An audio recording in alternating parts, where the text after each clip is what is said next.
am so sorry about that college algebra. My computer crashed in the middle of this problem. So sadly, this is going to be a 2-video part. But no matter, we are actually almost done. So give me a moment, and I will get back to this problem. Okay, so back to this, we had 3 points, and we had step 1.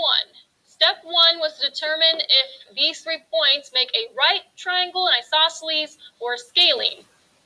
But first, to figure that out, we're going to plot the points. First, let's plot 0, -2, which will be right here. Then we'll plot the next point, -5, 4. 1, 2, 3, 4, 5. 1, 2, 3, 4. Then the last point, 5, 4. 1, 2, 3, 4, 5. 1, 2, 3, 4. All right, and now let's connect the dots to see what type of triangle we have. Okay, connect that here, connect here, then connect here. Okay, well, this is definitely not a right triangle because I'm not seeing any 90-degree angles.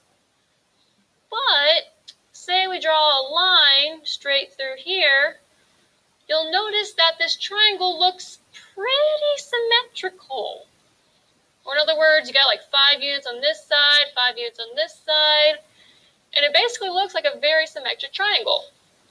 And if it's symmetric, that screams to you that this should be isosceles. Isosceles triangle for the win. Yeah, can't spell triangle. Triangle. Okay, there you go. Step 1, done. Now step 2. Step 2 is where we had to find the area of this triangle, where we do 1/2 times the base times the height. And we can easily deduce what the base and the height are from the triangle. Well, I would definitely say this green line here should represent the height of this triangle. And if you count the units, 1, 2, 3, 4, 5, 6, there you go. Your height is going to be 6 units. Then your base, I would recommend using the base on the top. So 1, 2, 3, 4, 5, 6, 7, 8, 9, 10 units for your base. So then for your base, type in 10, and then we'll go from here. So the area is going to be 1/2 times 10 times 6, which is 60, and then just take half of 60, and your area is 30 units.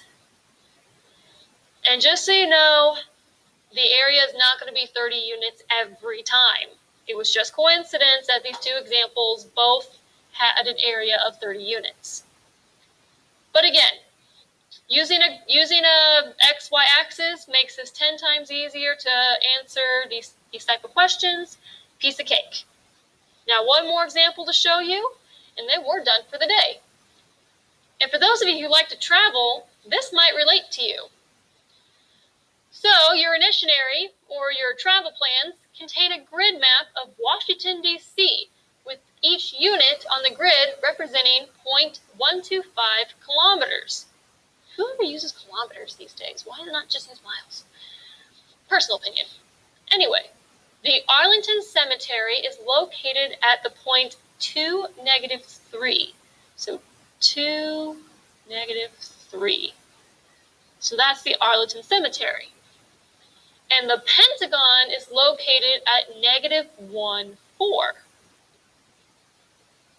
So that's where the Pentagon is. Given this information, what is the direct distance between these 2 landmarks in kilometers? So in other words, you actually have a grid where the Pentagon and the cemetery are pinpointed at certain locations, and you need to find out the actual distance in kilometers, or kilo for short. Well, the word distance should be screaming something to you that you've already been using, the distance formula. So in other words, I'm going to take my first point, label it x1 and y1. Take my second point, label it x2 and y2, and then use the distance formula from there. Just like we've done before. So first, x of 2 minus x of 1, where my x of 2 is -1, minus your x of 1, which is 2. Take care of the second part, y sub 2 minus y sub 1, all squared. Your y sub 2 is 4 minus your y sub 1, which is -3. Now the numbers are in, time to compute.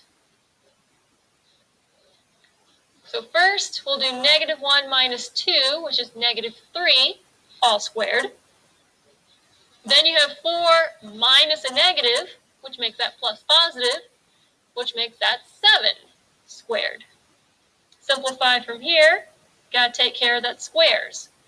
-3 squared, negative times a negative, makes that a +9.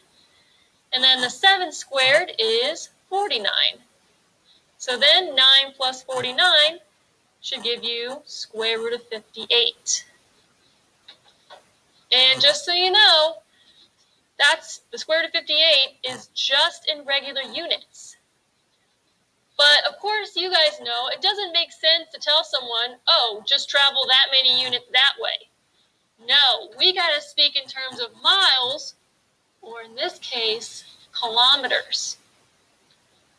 So if you want the distance, the actual distance, you're going to have to take square root of 58 and then multiply it by the kilometers per unit, or in this case, 0.125.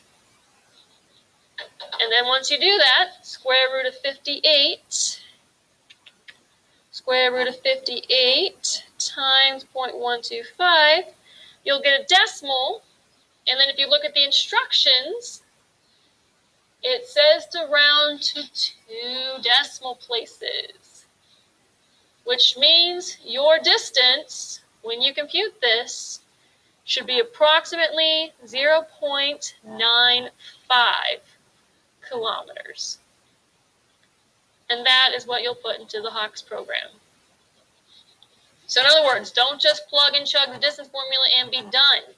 You'll need to convert it to kilometers or miles or whatever distance they use. And then that answer is what will go into the Hawks program. And with that said, if you got that taken care of, you are officially ready to go to start your online homework for 2.1. Have yourselves a lovely day, and I will see you soon.